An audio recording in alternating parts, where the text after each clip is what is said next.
cornetero? Cuenta la leyenda que acá una pareja de santiagueros habían venido a recoger flores en este paraje y quedaron encantados.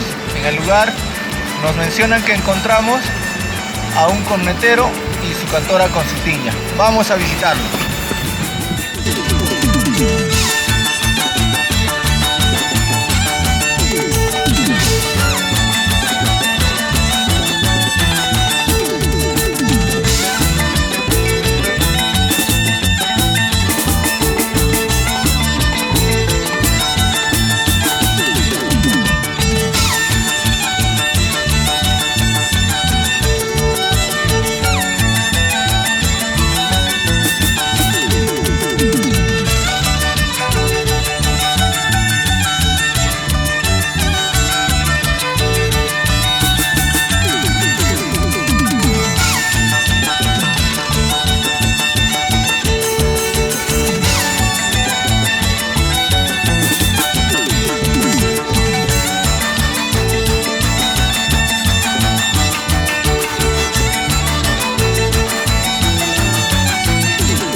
Hola amigos, una vez más ya estamos nosotros acá al pie del cornetero, pero por factores climáticos encontramos la presencia de neblina que nos dificulta poder observarlo de una manera clara lo que viene a ser el cornetero.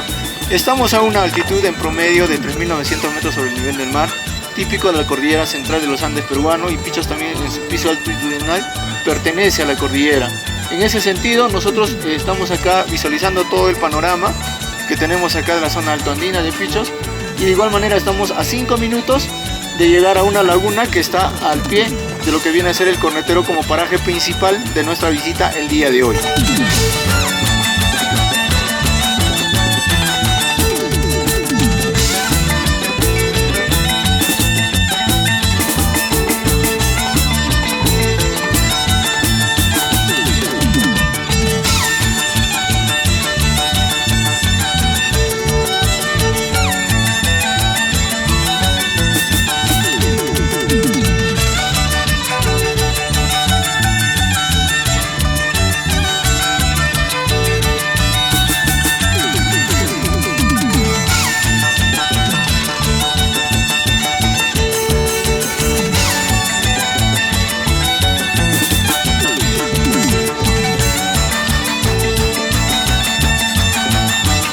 Ya llegamos al lugar del cornetero y hay muchas flores, como ven.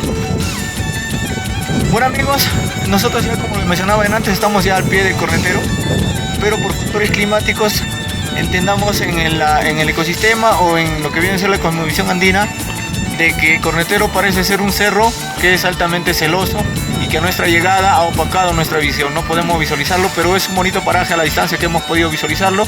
Es un bonito espacio en el cual estamos nosotros presentes acá para conocer parte del correntero y también de las flores que existen acá, como el guamanzara y muchas de ellas. Gracias, bienvenidos a Putaja.